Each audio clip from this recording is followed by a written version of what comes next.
자, 지금 LS 머티리얼즈 그리고 에코프로 머티, 두산 로보틱스 이 세 종목이 엄청나게 상승을 하는데 이 종목을 움직일 수 있는 세력은요, 시장을 들어서 올리는 세력이라고 볼 수가 있습니다.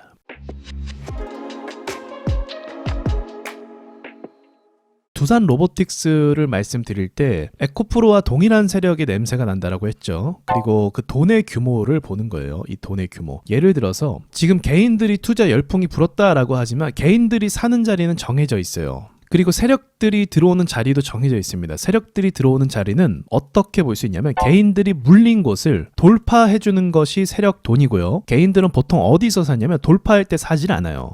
그렇게 시장을 모니터링 할 수가 없거든요. 개인들이 언제 사냐면 시초가에 많이 삽니다. 그리고 종가에 많이 사고요. 그래서 종가 형성할 때 또는 시초가에 고점을 찍을 때, 그래서 시초예요. 장이 시작하고 나서 높게 올랐다가 떨어지는 이유가 그거예요. 높게 오를 때는 개미들도 다 들어온다는 거죠. 근데 점심시간 지나고 장이 좀 루즈해질 때 그때는 개인들이 투자를 안 합니다. 움직이지 않으니까요. 자, 그러니까 세력들이 돈을 언제 쌌냐 그거를 분석하려면 장중으로 좀 일단 보는 게 좋고 장초도 있지만 그런 거를 분석하면서 이 두산 로보틱스의 세력이 얼마나 강력한지를 우리가 한번 체크해 볼 수 있는 거죠. 한번 볼까요? 자, 먼저 일봉으로 보시면 두산 로보틱스가 여기서 12월 1일 이번 달 초에 조정을 받기 시작하면서 그 전날부터 거래 대금을 많이 터뜨립니다. 그러면 이렇게 오를 때 항상 개인들이 많이 들어온다라고 했죠. 개인들은 떨어질 때 안 들어와요. 이 영상 두산 로보틱스 말씀드릴 때 이때 사람도 엄청나게 조롱했잖아요. 야, 닭 튀기는 기계가 무슨 상장을 하냐, 시가총액이 이게 말이 되냐, 이런 식으로 이야기했잖아요. 그건 무슨 말이에요? 조롱을 한다라는 건 매수를 안 한다는 거예요. 근데 지금 제가 두산 로보틱스를 투자한 분들의 이야기를 들어보니까 로봇 관련주의 대장은 두산 로보틱스다. 이건 그냥 계속 가지고 가야 된다. 다른 로봇주는 지금 20만 원인데 얘는 10만 원밖에 안 한다. 이런 식으로 이야기하면서 이 두산 로보틱스를 엄청나게 또 찬양하기 시작을 하는 거죠. 이거는 투자 시장에서요, 그 일반적인 심리예요. 부동산이 막 오르기 시작하면 부동산을 막 찬양하고 또 어떤 주식이 막 내려가기 시작하면 NC소프트가 대표적이죠. 내려가기 시작하면 막 그 회사를 비난하고 비판하는 게 일반적이에요.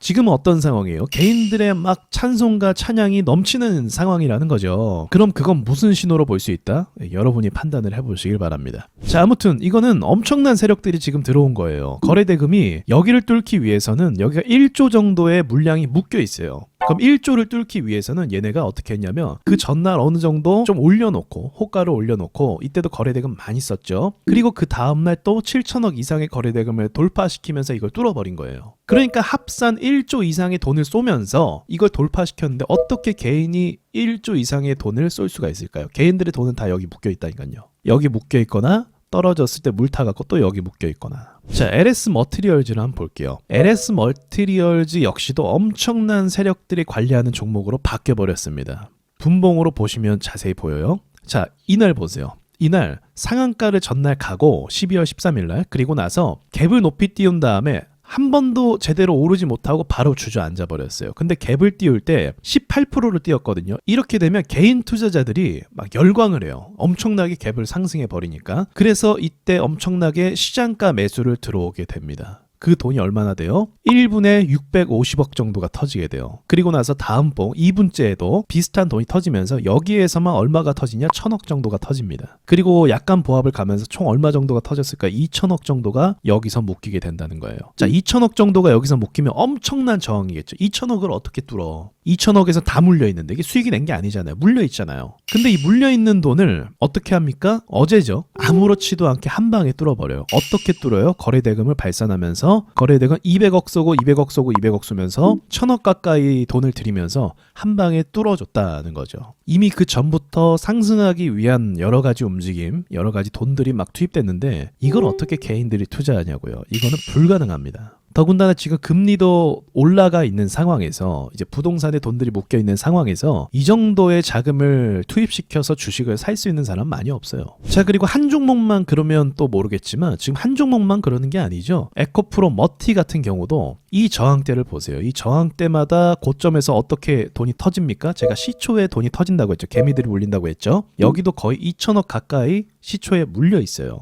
그럼 이 돈을 또 어떻게 뚫는지를 우리가 볼게요. 자, 이날이죠. 방금 전에 LS 머티리얼즈처럼 살짝 초반에 움직임을 줬다 그 다음에 여기서 뚫어버리게 됩니다. 돈이 얼마나 한 방에 들어오나요? 거래가 죽은 상태에서 갑자기 100억 이상 터지기 시작하면서 100억대의 돈을 유지하면서 결국 뚫을 때는 180억 정도의 돈을 발휘하면서 투입시키면서 뚫는 거를 볼 수가 있습니다. 이렇게 뚫을 때 이게 보통 세력들이 아니잖아요. 1분에 100억을 터뜨리는 종목은 한번 찾아보시면 거의 없습니다. 그리고 상승장, 시장을 상승시킬 때 에코프로도 마찬가지죠. 시장을 끌어올리고 시장을 막 상승시키려고 하는 그 돈들이 들어올 때 이게 기준이 돼요. 1분에 100억 이상 터지는 거, 하루에 거래대금이 조 단위로 터지는 거. 이럴 때 시장이 들썩거리면서 움직일 수 있는데 특별히 지금은 어떤 상황이다? 한 종목뿐만이 아니라 세 종목에 이렇게 움직이고 있다. 사실 세 종목이 또 아니죠. 반도체까지 합치면 지금 어마어마한 세력들이 주요 종목들을 막 흔드는 걸 볼 수가 있어요. 그런데 이제 저는 이 말씀을 드리고 싶어요. 어쨌든 이렇게 큰 세력이 들어왔다는 건 시장에 어떤 신호가 될 수 있습니까? 긍정적인 신호입니다. 그렇겠죠. 지루한 시장에 이렇게 막 돈을 쏘고 그리고 이 돈을 쏘게 되면 또 낙수 효과로 인해서 전 세계 투자자들이 한국 시장을 또 주목하게 돼요. 그래서 이게 연속성이 중요해요. 세력들이 여기서 쏘고 말아버리면은 이제 식어버리는데 여기서 한 달 정도, 두 달 정도를 유지해준다고 한다면 나머지 돈들도 계속 몰려드는 효과를 발휘할 수가 있는 겁니다. 그렇기 때문에 긍정적인 상황인 건 맞아요. 근데 문제는 또 뭐냐면 종목에 대해서 이제 무한정 신뢰를 하는 게 문제가 되겠죠. 에코프로 머티 같은 경우도 매출이 그렇게 많이 받쳐주지는 않거든요. 매출액은 괜찮은데 영업이익이 받쳐주지 못하고 있어요. 그리고 두산 로보틱스 같은 경우는 말할 것도 없죠. 여러분도 다 보셔서 아시겠지만 냉정하게 말해서 RS 오토메이션이라는 회사가 있어요. 자, 이 종목도 지금 로봇주로서 주목을 받고 있는 회사인데 두산 로보틱스에 비하면 지금 분위기가 완전 다운돼 있죠. 근데요, 이 회사가 특허가 54개입니다. 로봇 관련된 특허 말하는 거예요. 근데 두산 로보틱스는 몇 개인지 아십니까? 8개예요. 물론 특허 숫자가 모든 걸 다 대변하지 않을 거예요. 어떤 기술을 가지고 있냐?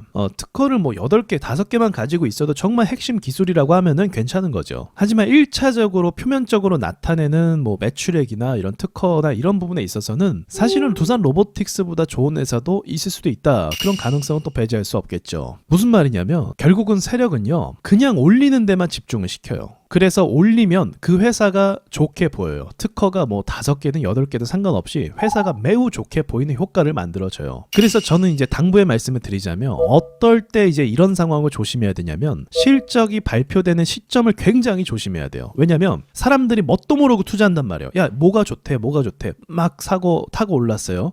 이 회사가 좋구나, 기술이 이렇구나, 앞으로 로봇이 미래 기술의 뭐 선두주자가 되는구나, 이렇게 생각을 하다가 막상 실적이 딱 까이면 이제 이건 객관적인 수치잖아요. 이런 것들이 나오기 시작하고 사람들이 이걸 보기 시작하면 불안감이 엄습하기 시작합니다. 그래서 그때부터 어떻게 돼요? 주가가 약세로 빠지게 되는 거죠. 에코프로도 마찬가지고요. 삼성전자도 그랬었고요. 그래서 여러분이 만약에 투자를 하신다면 저는 그렇게 생각해요. 지금 어쨌든 엄청난 S급 세력들의 규모가 들어왔기 때문에 투자를 해야 되는 게 맞아요. 그런데 투자를 하다가 이제 어느 쯤에서 멈춰야 되냐면 실적에 대한 이야기가 서서히 나올 때쯤에 그때부터는 굉장히 조심해야 됩니다. 그러니까 지금 4분기 실적이 아직은 완성이 된 게 아니잖아요. 그리고 나서 이제 한두 달 뒤부터 이제 이야기가 나올 수가 있는데 그 전까지는 이러한 강세 움직임이 이어지지 않을까 저는 그렇게 생각을 해요. 그러니까 저는 두 가지를 동시에 말씀드리는 거죠. 지금 엄청난 세력이 들어왔기 때문에 투자를 할 수 있는 기회가 열린 거 맞다. 그런데 또 이 상황이 이어진 뒤에는 항상 그 끝물에 들어오는 사람들이 있기 때문에 조심하고 물려서는 안 된다. 그 말씀을 드리고 싶은 거죠. 이상 마치겠습니다.